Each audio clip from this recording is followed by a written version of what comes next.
माझ्या महाराष्ट्रातील बांधवांनो, भगिनींनो आणि मातांनो, नमस्कार. जय महाराष्ट्र. बऱ्याच दिवसानंतर आपण भेटतो आहोत. जवळपास 1 महिना होऊन गेला असेल. या एका महिन्यामध्ये जे काय घडलं ते आपल्या समोर घडलेलं आहे. अनेक संकटांचं असं असतं की यायला लागले की एका मागोमाग एक येतात. कोरोनाशी लढतो आहोत, त्याच्यात मध्ये निसर्ग चक्रीवादळ आलं. आपण सर्व किनारपट्टीतली लोक श्वास रोखून बघत होतो की हे वादळ नेमकं कुठे धडकणार.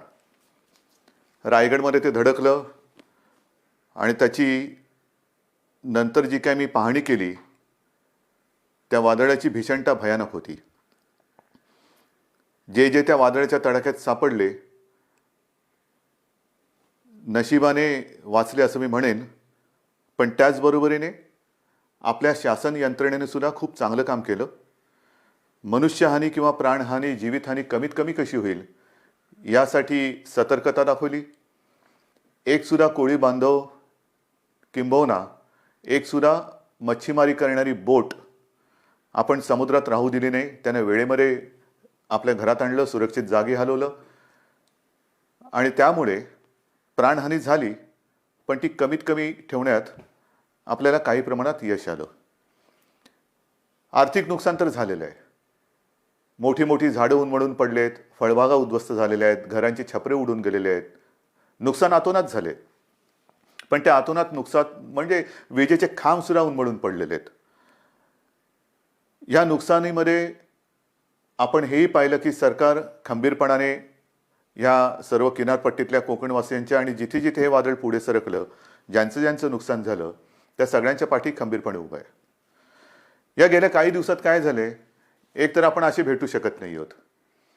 हा विकास म्हणायचा का, कल्पना नाही, पण प्रत्यक्ष भेटी होत नाहीत आणि असं भेटावं लागतंय. आणि पूर्वी आपण अनेक दिवसानंतर भेटल्यानंतर विचारायचो, काय रे कसा आहेस. मग जो तो आपापली दुःख असतील, व्यथा असतील, वेदना असतील एक बाजूला ठेवून भेटीत बोलायचं की मजेत आहे. आता सगळ्यांची परिस्थिती तीच आहे. कसे आहात, जसे तुम्ही आहात तसेच आम्ही आहोत. सगळे घरातच आहोत. सगळं काही ठप्प आहे, संपूर्ण जग ठप्प आहे आणि या संकटाचा सामना आपण करत आहोत. आज मी आपल्याशी बोलताना परवा 1 तारीख आहे. ही 1 तारीख आषाढी तर आहेच, पण जे आपल्यासाठी डॉक्टर्स योद्धे बनून लढत आहेत त्यांचा डॉक्टर्सचा राष्ट्रीय डॉक्टर दिन आहे. त्या सगळ्यांना मी त्यांचं कौतुक करतो, त्यांना धन्यवाद देतो. आणि तुम्ही जी लढाई लढतात आमच्यासाठी, त्याच्यात आम्ही सुद्धा तुमच्यासोबत आहोत. तुमच्यासोबत तुम्हाला आम्ही सहकार्य करतो आहोत आणि करू हे एक वचन त्यांना देतो. डॉक्टर दिनाबरोबर आपल्या राज्याचे माजी मुख्यमंत्री वसंतराव नाईक त्यांचाही जन्मदिवस आणि हा दिवस हा सप्ताहच आपण शेतकरी सप्ताह म्हणून साजरा करतो. म्हणजे दोन्ही जे आत्ता आपल्याला जीव वाचवत आहेत त्या डॉक्टरांचा तो दिवस आहे आणि योगायोगाने वसंतरावांच्या जन्मदिवसाच्या निमित्ताने जो शेतकरी दिन साजरा करतो, म्हणजे आपल्याला जगाला जो आपलं धान्य पिकवतो त्यांचा सुद्धा हा एक दिवस आहे. म्हणून मी या दोन्ही शेतकऱ्यांना आणि माझ्या डॉक्टर्सना विनम्र नमस्कार करतो आणि आपल्याशी आता बोलतो. साहजिकच आहे, 30 तारखेपर्यंत हा लॉकडाऊन आहे. माननीय पंतप्रधानांनी 30 जूनपर्यंत हा लॉकडाऊन जाहीर केलेला आहे. 30 जून नंतर काय होणार, मी यापूर्वीच आपल्याला सांगितलेलं आहे की आता लॉकडाऊन हा शब्द बाजूला ठेवायचा आणि हळूहळू आपण एक एक गोष्टी, सोयी सुविधा, सेवा ह्या उघडत जाणार.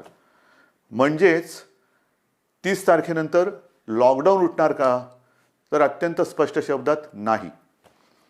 मग काय होणार, असंच राहणार का, तर तेही उत्तर नाही आहे. आपण गेले 15-20 दिवस अनुभवतो आहोत.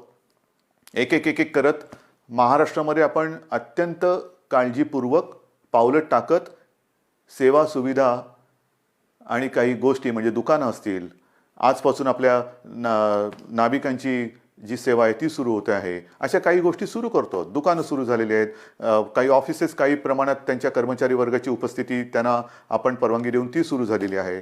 तर एक एक गोष्टी आपण सुरू करत चाललेलो आहोत. हे हळूवार का करतो आहोत आपण, याचं कारण अजूनही संकट नाही टळलेलं. एक गोष्ट नक्की लक्षात ठेवा की आपण जे मिशन बिगिन अगेन किंवा पुनश्च हरिओम म्हणून सुरुवात केलेली आहे, ह्याचा अर्थ धोका टळलेला नाही, पण आपण थोडंसं कात्रीत सापडलेलो आहोत. ज्याला म्हणतात ना, इकडे आड आणि तिकडे विहीर. आपल्याला इथेही पडायचं नाही आणि तिथेही पडायचं नाही, मधोमध बरोबर आपला तोल सांभाळून हे संकट पार पाडायचंय, संकटाचा काळ हा पार पाडायचा आहे. आणि म्हणून केवळ आणि केवळ अर्थचक्राला एक गती द्यायला आपण सुरुवात करण्यासाठी म्हणून एक एक गोष्टी आपण उघडत चाललेलो आहोत. एखादी गोष्ट उघडली म्हणजे धोका टळलाय, आता आपण बिनधास्त, अजिबात नाही. कृपा करून तशा गैरसमजात, तशा भ्रमात राहू नका, कारण तसं जर का आपण वागू तर करोना आवासून बसलेलंच आहे. आपण करोनापासून वाचण्यासाठी घरात राहा म्हणून तुम्हाला मी सांगितलेलं आहे. अनावश्यक कामासाठी बाहेर पडू नका. आवश्यक असेल तेव्हा आणि तेव्हाच घराबाहेर पडा, हे माझं आजही सांगणं आहे. तुम्ही म्हणाला, अरे हा काय आलं की नुसतं आपलं काळजी काळजी आणि काळजी. आपलं सरकार काळजीवाहू नाहीये, कारण नेहमी असं म्हणतात, ज्या सरकारला स्वतःची काळजी असते त्याला काळजीवाहू म्हणतात. हे सरकार तुमचं आहे, मजबूत आहे आणि तुमची महाराष्ट्राची काळजी घेणारं हे सरकार आहे. आणि म्हणून माझं कर्तव्य आहे की तुम्हाला धोक्यापासून सावध करणं. बाहेर जर का आपण पडलो आणि बिनधास्त वावरलो तर धोका आहेच, प्रत्येक पावलावरती धोका आहे. मला एका गोष्टीचा नक्कीच अभिमान आहे की माझे सगळे महाराष्ट्रातले बांधव, माता भगिनी ह्यांचा सगळ्यांचा माझ्यावरती, आपल्या सरकारवरती विश्वास आहे आणि जे जे काही सरकार सांगतंय त्या सूचना तुम्ही पाळता आहात, म्हणून मला तुमचा अभिमान आहे. हे करत असताना काही ठिकाणी जसं आपण लोकलची मागणी केली होती, त्या लोकल सुरू झालेल्या आहेत. मुंबईमध्ये, ग्रामीण भागामध्ये उद्योगधंदे सुरू झालेले आहेत, तिथे सुद्धा लोकांचं येणं जाणं सुरू झालेलं आहे. विशेष म्हणजे जो शेतकरी, ज्याचा उल्लेख मी सुरुवातीला केला, तो शेतकरी आपण सगळे लॉकडाऊनमध्ये घरी असलो तरी सुद्धा न थकता, न थांबता आपल्यासाठी मेहनत करतोय, घाम गाळतोय, जमिनीत राबतोय, भूमीमध्ये राबतो आहे, अफाट मेहनत करतोय. त्या शेतकऱ्याच्या सोबत आपण आहोत आणि आपण राहिलं पाहिजे. मला कल्पना आहे की जसजसा हा सीझन आता पुढे सरकतोय, महाराष्ट्रातल्या ग्रामीण भागात, मग मराठवाडा असेल, विदर्भ असेल, काही ठिकाणावरून तक्रारी आलेल्या आहेत आणि त्याची गंभीर दखल आपण घेतलेली आहे. तक्रारी कोणत्या आहेत? बोगस बियाणं. हे दुर्दैव आहे, हे दुर्दैव आहे. ह्याचं कारण शेतकरी हा, एकतर शेतकऱ्याची अवस्था सगळ्यांचीच सारखी झालेली आहे, रोजगारच नाहीये. तरी देखील मागचा पुढचा विचार न करता हा शेतकरी आपल्यासाठी मातीत राबतोय, हे आपल्याला सर्वांनाच माहिती आहे. मरमर मरून, राब राब राबून, अफाट कष्ट करून जे बियाणं त्यांनी पेरलं ते बियाणं उगवलंच नाही. मग काय करायचं? दुबार पेरणीचं संकट आलं, आणायचे कुठून पैसे?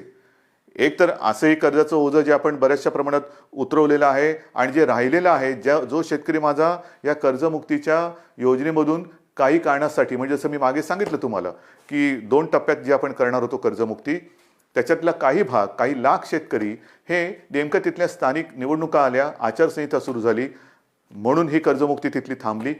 त्याच्यानंतर करोनाचं संकट आलं म्हणून ही कर्जमुक्ती थांबली. पण आता आपण ठरवलेलं आहे की लवकरात लवकर हा उरलेला सुद्धा शेतकरी आहे त्याला देखील कर्जमुक्त करायचं. मग हे असं सगळं करून पैसा जमवून तो आपल्यासाठी बियाणं विकत घेतो, पेरतो आणि राबतो आणि बियाणंच उगवलं नाही. पण मी माझ्या शेतकरी दादांना सांगू इच्छितो की तुम्ही काळजी करू नका, हे सरकार तुमचं आहे. ज्यांनी तुम्हाला फसवलेलं आहे ते कायद्याच्या कचाट्यातून सुटणार नाही. त्यांच्यावरती गंभीर गुन्हे दाखल करून त्यांना सजा तर होईलच, पण जे नुकसान तुमचं झालेलं आहे, त्यांनी केलेलं आहे, त्यांच्याकडनं तुम्हाला हे सरकार नुकसान भरपाई सुद्धा मिळून दिल्याशिवाय राहणार नाहीये. काळजी करू नका. हे सरकार म्हणजे असं बेवारशाचा कारभार नाहीये, कोणी यावं आणि माझ्या महाराष्ट्रातल्या जनतेला फसून जावं, अजिबात नाही चालणार. ज्यांनी शेतकऱ्यांना फसवलेलं आहे त्यांना शिक्षाही होणार, त्यांना शिक्षाही करणार. आणि म्हणून मला असं वाटतं की एक संधपणा जो आपल्यामध्ये आहे तो फार महत्त्वाचा आहे. मला विशेष धन्यवाद आणखीन सर्व धर्मियांना द्यायचे आहेत, सर्व धर्मीय. मग त्याच्यामध्ये माझे हिंदू आलेच, मुस्लिमही आले, ख्रिश्चनही आले, शीख पंथी आले, सगळेच आले. ह्याचं कारण मी मागे आपल्याशी बोललो होतो. साधारणतः शिमगा म्हणजे होळी झाली, शिमगा झाला आणि कोरोनाची बोंबाबोंब सुरू झाली, ती अजूनही कायम आहे.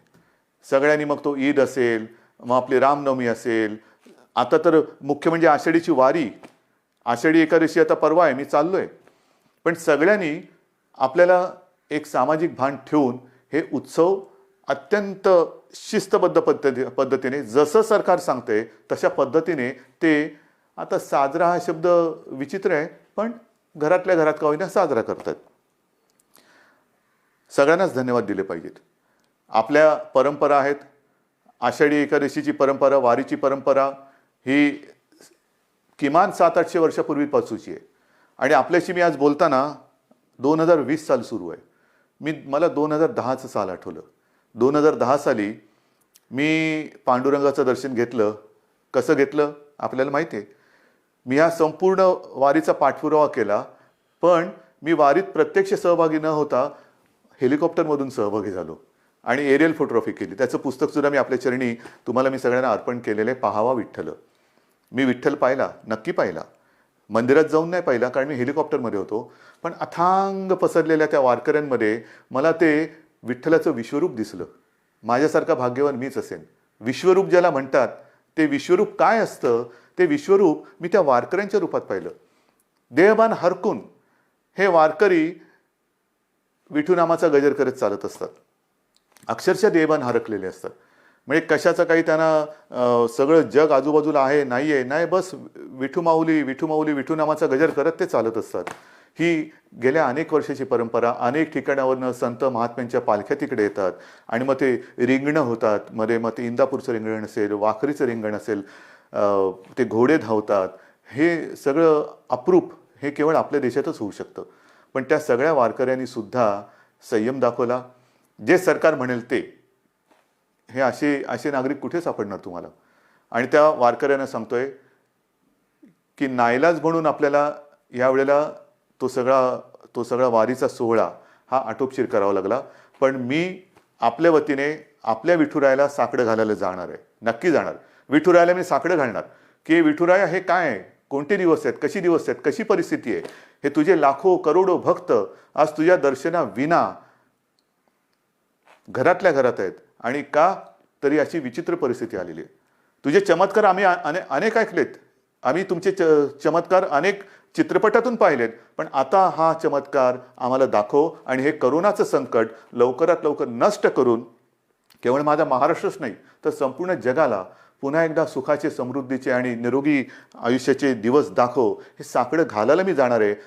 वारकऱ्यानो, आशीर्वाद, तुमचे आशीर्वाद माझ्या पाठी असू द्या की ते आशीर्वाद घेऊन मी विठुरायाचे आशीर्वाद घ्यायला जाईन. आणि मला खात्री आहे तुम्ही जर मागे उभे राहिलात ना तर आपली विठू माऊली सुद्धा त्या माझ्या साकड्याला यश दिल्याशिवाय राहणार नाही.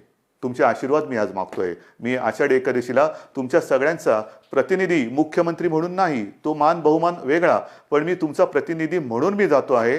जेव्हा तिथे मी पोहोचेन तेव्हा मी तुमचा प्रतिनिधी वारकरी म्हणून मी तिथे पोहोचणार आहे. म्हणून मला तुमचे आशीर्वाद पाहिजेत. आषाढीची ही उद्याची आषाढी, परवाची आषाढी एकादशी येते. त्याच्यानंतर दहीहंडी येते. दहीहंडीच्या मंडळानं सुद्धा मला खास धन्यवाद द्यायचे. कोणीही माझ्याशी बोलायला आलं नाही, कोणी कोणाशी चर्चा केली नाही, पण एक सामाजिक भान ठेवून त्यांनी स्वतःहून दहीहंडीचा उत्सव हा रद्द केला.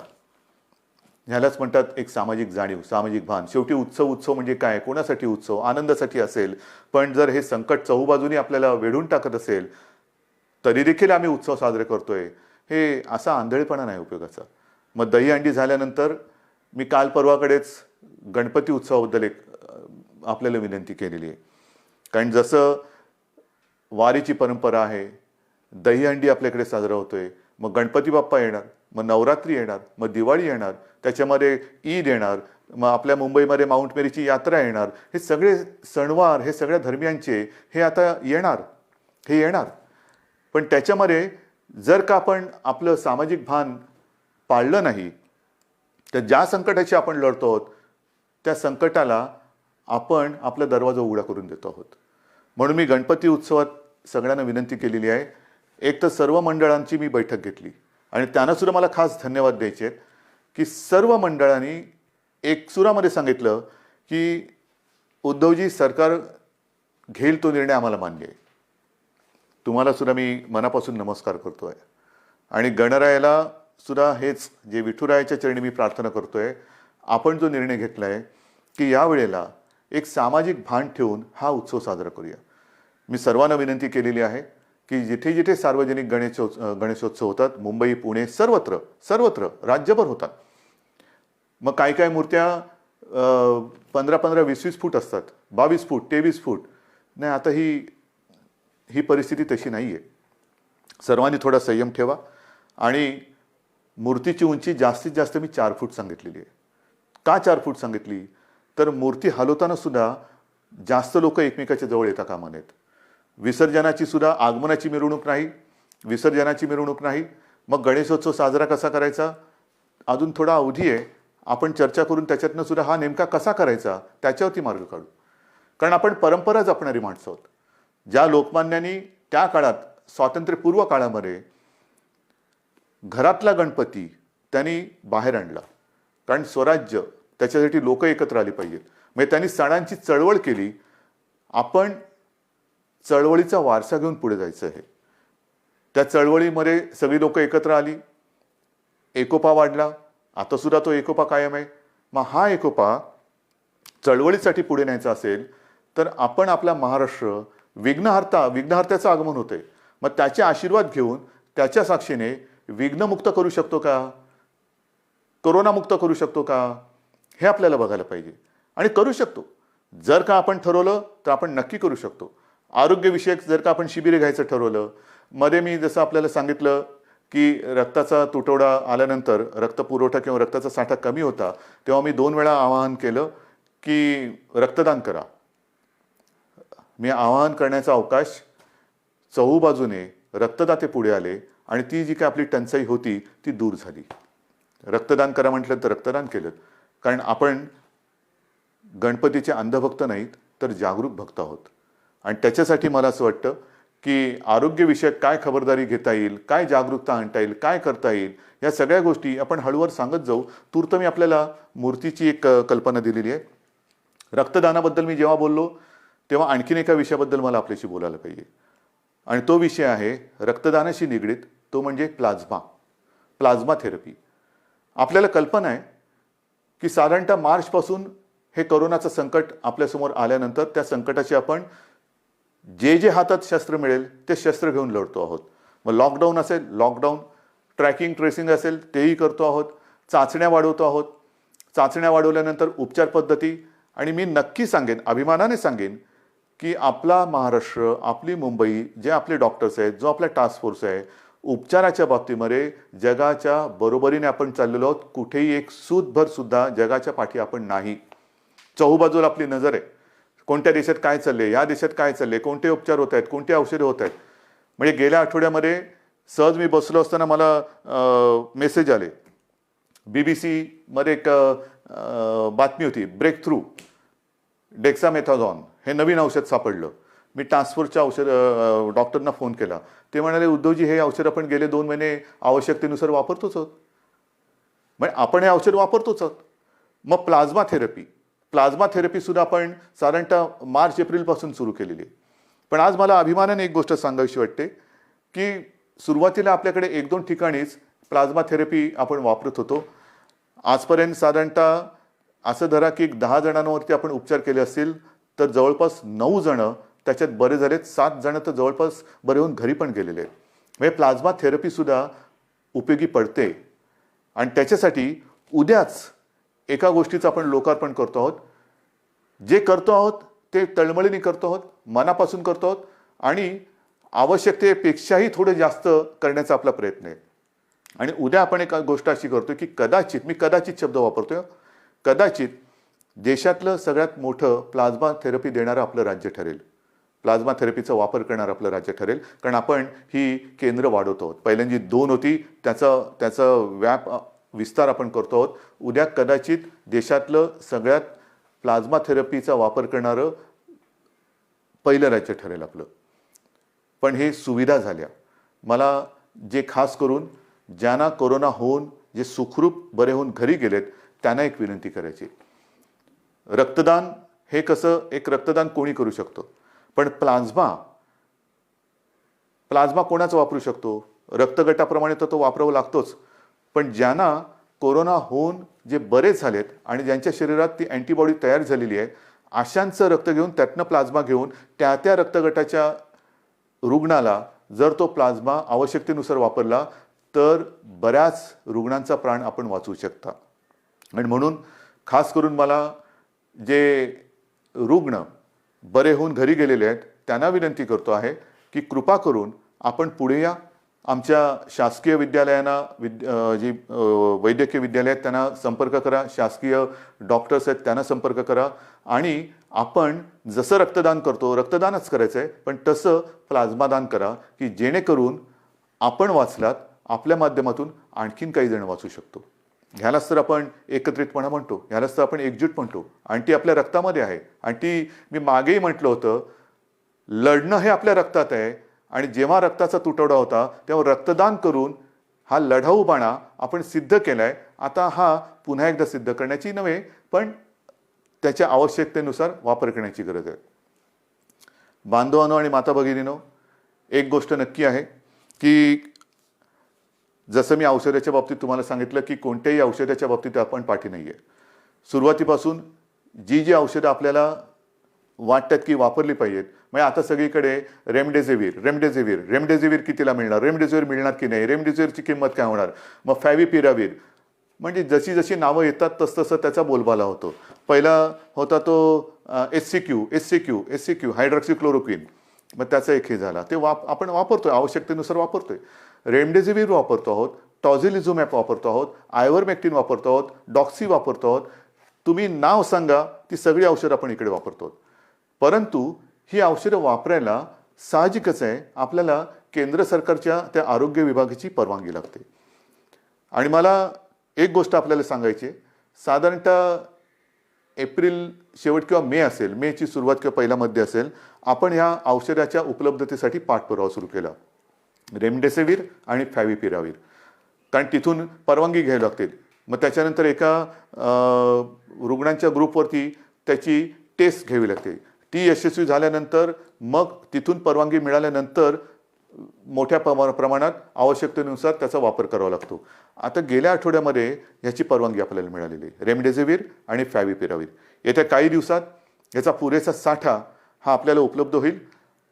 किमतीची पर्वा करू नका. शासकीय आणि निमशासकीय रुग्णालयामध्ये मी तर म्हणतोय की रेमडेसिवीर आणि ही औषधं आपण मोफत उपलब्ध करून देण्याच्या विचारामध्ये आहोत.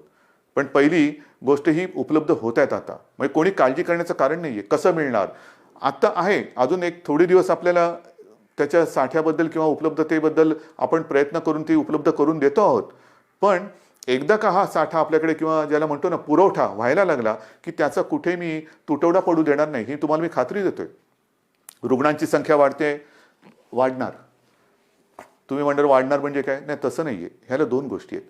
आपण अर्थचक्राला गती देण्यासाठी काही गोष्टी हळूहळू मिशन बिगिन अगेन म्हणून सुरुवात केलेली आहे. ये जा वाढली, भेटणं वाढलं, संपर्क वाढला आणि तो संपर्क वाढल्यानंतर साहजिकच आहे रुग्णांची संख्या ही सुद्धा वाढत चाललेली आहे. पण ही रुग्णांची संख्या वाढत असताना आपण टेस्टची संख्यासुद्धा वाढवतो आहोत आणि ती वाढवलेली आहे. म्हणून आता रुग्ण येण्याची वाट न बघता आपण व्हायरस पोचायच्या आत तिकडे पोहोचण्याचा प्रयत्न करतोय. चेस द व्हायरस ही एक नवीन संकल्पना मुंबईत सुरू केली, ती संपूर्ण राज्यभर आता आपण राबवत आहोत, चेस द व्हायरस. आणि त्याच्यासाठी रुग्णांची संख्या जरी वाढत असली तरी आपल्याकडे आरोग्य सुविधाही आपण वाढवत आहोत. औषधांची सुद्धा कुठेही टंचाई होणार नाही, औषधोपचार ते सुद्धा वाढवत आहोत. पण या निमित्ताने मला पुन्हा एकदा काही डॉक्टर्स जे आहेत, ज्येष्ठ डॉक्टर्स, मी समजू शकतो प्रत्येकाला जीवाची काळजी असतेच, पण काही ज्येष्ठ डॉक्टर्स जे 55-60च्या वरती आहेत पण अनुभव आहे त्यांना, 55-60च्या वरती आहेत आणि ज्याला आपण म्हणतो की हाय रिस्क, म्हणजे ह्या डॉक्टर्सना सुद्धा त्यांना सुद्धा सकाळ दुपार संध्याकाळ रात्र 24 तास ही रुग्णांची काळजी आहेच. तर त्यांना सुद्धा इतर काही व्याधी किंवा विकार आहेत, म्हणजे डायबिटीज असतील, किडनीचे विकार असतील, समजा दुसऱ्या काही आणखीन गोष्टी असतील, तर ते सुद्धा थोडेसे घाबरून हॉस्पिटलमध्ये जात नाही आहेत. मी त्यांना नम्रपणाने विनंती करतोय की आपण काळजी करू नका. एक काळ असाही होता की सगळीकडे पीपीई किट मिळत नाही, N95 मास्क मिळत नाही. आता या सगळ्याचा पुरवठा आपल्याकडे मुबलक आहे, साठा मुबलक आहे. काही काळजी करू नका. तुमच्या पाठी सरकार आहे. जे तुमच्या सुरक्षेसाठी आवश्यक आहे ती संपूर्ण खबरदारी घेण्याची तयारी सरकारची आहे. कारण आपण कोविड योद्धा म्हणायचं आणि त्याला बिना शस्त्रांनी पाठवायचं असं अजिबात होणार नाही. पण आज आपली गरज आहे, महाराष्ट्राला गरज आहे, आपल्या अनुभवाची गरज आहे. कारण अनेक ठिकाणी आपण ज्येष्ठ डॉक्टरांची एक अनुपस्थिती हे अनुभवतो आहोत. म्हणून मी सगळ्यांना विनंती करतोय की आपण जिथे जिथे असाल, हॉस्पिटलमधले असाल हॉस्पिटलमध्ये जा, खाजगी आपले दवाखाने क्लिनिक असतील कृपया सुरू करा. ज्या ज्या गोष्टीची आपल्याला उपकरणांची आवश्यकता असेल ती सरकारकडनं आपल्याला दिली जाईल. तुम्ही त्याच्यात अजिबात काळजी करू नका. तुम्हाला जे जे पाहिजे ते पुन्हा मिळेल, ते पूर्ण मिळेल. अशा पद्धतीने आपण एका बाजूला आरोग्य सुविधा वाढवत चाललेलो आहोत, एका बाजूला टेस्टची संख्या वाढवत चाललेलो आहोत, टेस्टची केंद्र वाढवत चाललेलो आहोत. आता तर काही अँटीबॉडी आणि अँटीजेन टेस्ट करण्याचे रॅपिड किट येत आहेत, तेही मोठ्या प्रमाणावरती आपण घेतो आहोत की ज्याचा एक प्राथमिक जो आपल्याला गाईड करू शकतो, मार्गदर्शक ठरू शकतो की कोणाला हा कोरोना होऊन गेला आहे का त्याच्याबद्दल एक माहिती मिळते आणि साधारणतः निगेटिव्ह पॉझिटिव्ह ह्याच्याबद्दल एक गाईडलाईन मिळते आणि मग आपण त्या पद्धतीने त्याला वेगळं करून उपचार सुरू करू शकतो. तर ह्याही टेस्ट आपण करतो आहोत. ह्याचं कारण असं की आता पावसाळा सुरू झालेला आहे. पावसाळा सुरू झाल्यानंतर नवीन अंकुर येतात, कोंब येतात, पालवी फुटते, हिरवगार होतं, सगळं हिरवे हिरवे गार गालीचे सगळीकडे पसरलेले दिसतात. फार सुखद असं दृश्य असतं. पावसाळा जसं एक नवीन जीवन घेऊन येतो तसंच प्रत्येक ऋतू हा त्याचे काही चांगले आणि काही विचित्र गोष्टी घेऊन येत असतो. पाऊस म्हटल्यानंतर ह्या 2-3 बैठका गेल्या काही दिवसात झालेल्या, त्याच्या आधी झालेलं जसं निसर्ग चक्रीवादळ आलं त्याच्या तयारीची बैठक, जास्त पाऊस पडणार आहे का, मग कुठल्या भागात पडणार आहे, पूर येऊ शकतो का, त्याची तयारीची बैठक. म्हणजे पाऊस आला आनंद हा घेऊन येतो, नवजीवन घेऊन येतो, पण कुठेतरी नैसर्गिक आपत्ती घेऊन येतो. पूर आला नाही तरी काही ठिकाणी अतिवृष्टीमुळे इतर रोगराई येते. मग त्याच्यात मलेरिया आला, डेंग्यू आला, लेप्टो आला, डायरिया आला, सर्दी खोकला आला आणि त्याच्यासोबत कोरोना आहे. मग काय करणार, ह्याची सुद्धा तयारी आपली सुरू आहे. पण मला आपल्याला खास करून शहरी भागात राहणारी जी लोक आहेत त्यांना सांगायचं, मग मुंबई, पुणे, नाशिक सगळीकडे, संभाजीनगर आहे, नागपूर आहे, सगळीकडेच, की या वेळेला आपले सगळे कर्मचारी ह्या कोरोनाच्या लढाईमध्ये आहेत. अफाट मेहनत करतात, साफसफाई करतात, नालेसफाई होते, सगळं साफसफाई होते. पण आता थोडी स्वतःची काळजी मी 1-2 वर्षापूर्वी सुद्धा, किंवा मला असं वाटतं तेही त्याला 7-8 वर्ष झाली असतील, विशेषतः तेव्हा मुंबईपुरतं मी बघत होतो. आता तर माझा महाराष्ट्र, तुम्ही सगळे माझे सोबती आहात, मला संपूर्ण महाराष्ट्र बघायचं आहे. सांगण्याची गोष्ट काय की हे जे दिवस असतात ते मलेरिया आणि डेंग्यूचे असतात. आणि हा डेंग्यू असा विचित्र आहे की एक कोका कोलाच्या बाटलीचं बुच असं उपडं पडलेलं असेल आणि त्याच्यात तेवढं बुचभर जरी पाणी असलं तरी त्याच्यात सुद्धा डेंग्यूच्या आळ्या होऊ शकतात. अंड कुठे अर्धवट पडलेलं, फुटून पडलेलं आहे, टायर पडलेले असतात, हे फार धोकादायक. त्याच्यानंतर प्लास्टिकचं कवर असतं, त्याच्यात ते थोडेसे असे खळगे तयार होतात, त्याच्यात पाणी साठतं. नारळाच्या त्या काय त्याला म्हणतात कवट्या, त्याच्यात पाणी साठतं.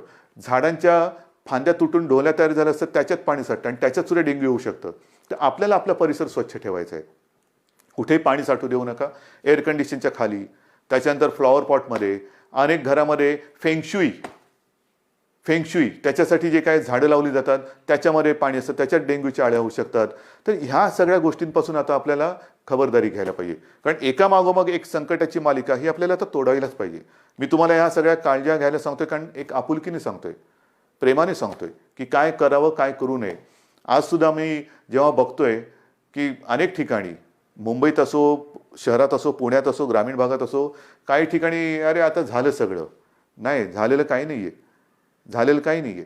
भाजीवाले बसलेत, तिकडे सुद्धा गर्दी होते, तोंडावरती मास्क नाही, हात कुठेही लावतायत, चेहऱ्याला हात लागतायत. आपणहून कोविडला बळी पडू नका, आपणहून पडू नका. ह्या ज्या प्राथमिक ज्या काही गोष्टी आहेत ना, ह्या जर का आपण पाळल्या, म्हणजे बाहेर फिरताना तोंडावरती मास्क लावणं, एकमेकांपासून अंतर ठेवणं. मी सुरुवातीला सांगितलं होतं की मॉर्निंग वॉकला आपण परवानगी दिलेली आहे, सकाळचा व्यायाम करायला परवानगी दिलेली आहे. तो आरोग्यासाठी दिलेली आहे, आरोग्य सुदृढ व्हावं म्हणून दिलेले आहे, आजाराला बळी पडण्यासाठी नाहीये. तर ह्या काही गोष्टी ह्या आपल्याला पाळाव्या लागतील. जशा काही गोष्टी आपण ओपन करत चाललेलो आहेत तशा ह्या केसेस वाढत आहेत आणि काही ठिकाणावरून माझ्याकडे विचारणा होते की आम्हाला ह्या भागामध्ये पुन्हा लॉकडाऊन करण्याची परवानगी द्या. लॉकडाऊन करायचं का? मी आपल्याला प्रश्न विचारतोय, करायचं लॉकडाऊन? कारण हे तुम्ही ठरवायचे. जर गरज नसताना बाहेर पडलात आणि गर्दी केली आणि केसेस वाढायला लागल्या तर पुन्हा येरे माझ्या मागल्या. मग एक एक गोष्टी आपण पुढे पाऊल टाकताना पुन्हा मागे नाही यायचं आता. म्हणून लॉकडाऊन करायचं की नाही ह्याचा निर्णय आता मी तुमच्यावर सोपवतोय. जर मला असं वाटलं की गर्दी वाढते, केसेस वाढत आहेत, तर मी प्रशासनाला सांगितलेलं आहे की अशा ठिकाणी जर का आवश्यकता वाटली, शक्यतो नको पण आवश्यकता वाटली तर मग पहिल्यासारखा लॉकडाऊन करण्याची गरज तिकडे पडू शकते. कारण कोरोना हा व्हायरस वस्त्या, एक एक वस्ती, जसं काही ठिकाणी तो शिखरावरती पोचला, खाली आला, पण वस्ती बदलली. काही ठिकाणी जिकडे अजून प्रादुर्भाव नाही आहे तिकडे सुद्धा गाफील राहून नाही चालणार. तर ह्या अशा काही काळज्या घेऊन आपल्याला ह्या पुढच्या काळाची वाटचाल करायची आहे. दरम्यान मी तुम्हाला सांगितलं की शेतकऱ्यांसाठी सुद्धा कर्जमुक्तीची योजना जी थोडी काही भागात अपूर्ण राहिली ती आपण पूर्ण करतोय. बोगस बी बियाण्यामुळे फसले गेलेले शेतकरी त्यांच्या पाठीशी आपण उभे राहतो. आता 30 जूनला प्रधानमंत्री गरीब कल्याण योजना ह्याच्यामध्ये खास करून जे भगवं रेशन कार्ड ह्यांना अन्नधान्य देण्याची जी योजना आहे तिची मुदत संपते. बिना रेशन कार्ड म्हणजे ज्यांच्याकडे रेशन कार्ड नाही त्यांना अन्नधान्य देण्याची योजना संपते.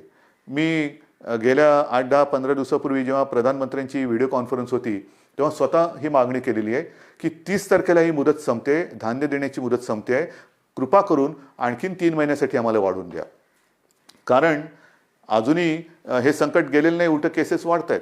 त्याच्यामुळे ही भगवं रेशन कार्ड असेल किंवा ज्यांच्याकडे रेशन कार्ड नाही यांना धान्य देण्याची जी काही योजना आहे प्रधानमंत्री गरीब कल्याण योजना ती आणखीन आम्हाला 3 महिने वाढवून द्या हे मी पंतप्रधानांकडे सांगितलेलं आहे. मला खात्री आहे की त्यांना सुद्धा व्यवस्थित सगळ्याची कल्पना आहे आणि ही कल्पना असल्यानंतर लवकरात लवकर आपल्याला त्याच्याबद्दल परवानगी मिळेल ही मला खात्री आहे. हे सगळं झालं चित्र हे आरोग्यविषयक. अर्थचक्राच्या बाबतीमध्ये आपण खचून गेलेलो नाही आहोत. मला एका गोष्टीचा अजून एक अभिमान आहे, नक्कीच आहे, की गेल्या 15 दिवसात महाराष्ट्राने जवळपास 16,000 कोटींचे सामंजस्य करार काही विदेशी कंपन्यांसोबत केलेले आहेत. 16,000 कोटी ही एक फार आपली जमेची बाजू आहे. म्हणजे या संकटामध्ये सुद्धा आपला महाराष्ट्र हा विविध गुंतवणूकदारांना आणि उद्योजकांना आपला वाटतोय हे फार महत्त्वाचं आहे. येत आहेत या गुंतवणूकदारांना कुठे आपण दरवाजे बंद ठेवलेले नाही आहेत. या माझ्या महाराष्ट्रात या, माझ्या विदर्भात या, माझ्या मराठवाड्यात या, माझ्या कोकणात या, माझ्या उत्तर महाराष्ट्रात या, पश्चिम महाराष्ट्रामध्ये या, जिथे तुम्ही म्हणाल तिथे तुम्ही या. जे जे काय तुम्ही कराल तुम्ही जरूर करा. तुमच्यासाठी आमच्या महाराष्ट्राची, देशाची आणि महाराष्ट्राची दारं उघडी आहेत. आल्यानंतर साहजिकच आहे अर्थचक्राला गती मिळाली पाहिजे. माझ्या स्थानिक भूमिपुत्रांना नोकऱ्या मिळाल्या पाहिजेत, रोजगार मिळाला पाहिजे. ह्या सगळ्या गोष्टींसाठी आपण नुसतं कोरोना एके कोरोना करत नाही बसलेलो आहोत. इतर सुद्धा काही ज्या गोष्टी आहेत, ज्या उद्योगधंद्याच्या बाबतीत असतील, विकास कामाच्या बाबतीत असतील, ह्याही गोष्टी, ह्याही आघाड्यांवरती आपण ती ऑफिसेस लॉकडाऊनमध्ये ठेवलेली नाहीत. आपला संपर्क सुरू आहे. सगळ्यांना आपण संपर्क करतो आहोत, त्यांच्या आवश्यकता समजून घेतो आहोत. आपण त्यांना काय देऊ शकतो त्याच्यावरती विचार करतो आहोत. काही अटी तटी शर्ती मी आल्यानंतर असं काही जणांना होतं, नको तो बाबा महाराष्ट्र, आम्ही चाललो परत. तसं नाही आहे. तुम्ही सांगा काय काय आम्ही करू शकतो, हे आम्ही करू शकतो, ते तुम्हाला मान्य असेल जरूर या. एकदा आलात की तुम्हाला कुठेही आडकाठी केली जाणार नाही. या पद्धतीने आपण जातो आहोत. मग ते पर्यटनाच्या बाबतीत असेल, उद्योगधंद्याच्या बाबतीत असेल, चहूबाजूनी आपण आपले प्रयत्न सुरू आहेत. ह्याचं कारण असं की आपल्याला सर्वांना कल्पना आहे की आपलं अर्थसंकल्पीय अधिवेशन सुरू होतं. अर्थसंकल्प मांडला काय, नवीन स्वप्न घेऊन आम्ही तुमच्यासमोर आलो काय आणि अचानक हे संकट आल्यानंतर तेही अधिवेशन आपल्याला आवर्त घ्यावं लागलं. तर ही अशी सगळी परिस्थिती आहे. ह्या परिस्थितीचा मुकाबला करतो आहे. शिक्षणाच्या बाबतीत सुद्धा निर्णय तुम्हाला मी सांगितलेला आहे. तर सगळ्यांचीच काळजी घेतोय. शाळा सुरू होणार का, तर माझं म्हणणं आहे शाळा सुरू होणार का पेक्षा शिक्षण कसं सुरू होणार त्याच्यावरती आपण लक्ष देतो. मग ते शालेय शिक्षण असेल, महाविद्यालयीन शिक्षण असेल, सगळ्याच बाबतीत आहोत. तर असं एक एक एक एक एक गोष्टी आपण करत चाललेलो आहोत. मला खात्री आहे जसं जे सहकार्य तुम्ही आजपर्यंत मला केलं, सरकारला केलं, तसंच याही पुढे कराल. जे जे काय आपण करू ते मी तुम्हाला आधीच सांगितलेलं आहे की तुम्हाला न सांगता मी काही करणार नाही. लॉकडाऊन हा शब्द जरी मी वापरत नसलो तरी याचा अर्थ आपण परवापासून सगळं काही उघडतो आहोत असा गैरसमज करून घेऊ नका. आज देखील आपल्याला उलटं आज जास्त शिस्तीची गरज आहे. कारणाशिवाय बाहेर पडू नका. कारण आपण असं म्हणतो की ज्येष्ठ नागरिक म्हणजे घरातले आई वडील कोणी ज्येष्ठ सगळे आपले कुटुंबीय त्यांची काळजी घ्या, मुलांची काळजी घ्या आणि तरुणांनो बाहेर पडा. ह्याचा परिणाम असा होतोय की तरुणसुद्धा आता संक्रमित व्हायला लागलेले आहेत. आणि बऱ्याच ठिकाणी आजही म्हणजे आजसुद्धा एक गोष्ट चांगली आहे की 80% लोकांना लक्षणच दिसत नाही. पण लक्षण दिसले नाहीत ह्याचा अर्थ त्याला प्रादुर्भाव झाला नाही अशातला भाग नाही. मग तो लक्षणं न दिसणारा तरुण घरात इतरांना त्याचा संपर्क झाला तर तो एक प्रादुर्भाव होऊ शकतो. म्हणून ह्या सगळ्या गोष्टी आपल्याला खूप काळजीपूर्वक करायच्या आहेत. बाहेर पडलात तोंडावरती मास्क पाहिजे, हात सतत धुत राहिलं पाहिजे, सॅनिटायझर वापरायला पाहिजे, साबणाने हात धुवायला पाहिजे. ह्या सगळ्या गोष्टी ह्या अजूनही आपल्याला काही काळ पाळाव्याच लागतील. कारण ह्या केवळ आणि केवळ आपल्या म्हणजे तुमच्या भल्यासाठी आणि आपल्या कुटुंबियांसाठी. आणि दुसरी गोष्ट अशी की मगाशी मी जे डॉक्टर्सना विनंती केली ती एवढ्यासाठी की ज्येष्ठ डॉक्टर्सना मी विनंती केली की आपण स्वतः जाणीवपूर्वक जातीने लक्ष द्या. कारण ही साथ विचित्र आहे. कारण तो रुग्ण त्याचे कुटुंबीय तुमच्या ताब्यात देत असतात. ते कुटुंबीय त्याला भेटू शकत नाहीत. पण केवळ आणि केवळ तुमच्या भरोश्यावरती घरातली प्रिय व्यक्ती ही तुमच्या ताब्यात ते सोपवत असतात. तर त्यांच्याकडे आपण आपुलकीने प्रेमाने लक्ष द्या. आपण आपल्या कुटुंबातला म्हणून त्यांच्याकडे बघा. ही जर का आपली जवळीक साधली गेली ना तर माझं मत आहे की करोना वगैरे असंच निघून जाईल. तर हा जो काही दुरावा थोडा राहिला असेल भीतीपोटी ती भीती तुम्ही सरकारवरती सोपवा. तुम्हाला काय उपकरणं पाहिजे ती सांगा, सरकार तुम्हाला देईन. पण आता ह्या अंतिम टप्प्यात आपल्याला हे युद्ध अर्धवट सोडून चालणार नाही. इथपर्यंत आपण लढत आलेलो आहोत. आता जर का आपण गाफील राहिलो तर मग पुढे आपण जाऊ शकत नाही. अजूनही संकट टळलेलं नाही, धोका टळलेला नाही.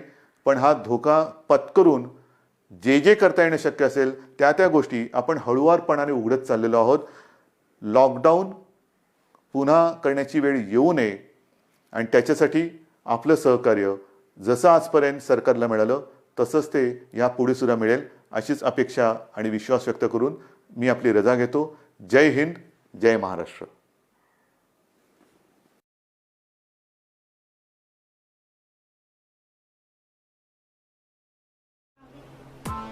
Press the bell icon on the YouTube app and never miss another update.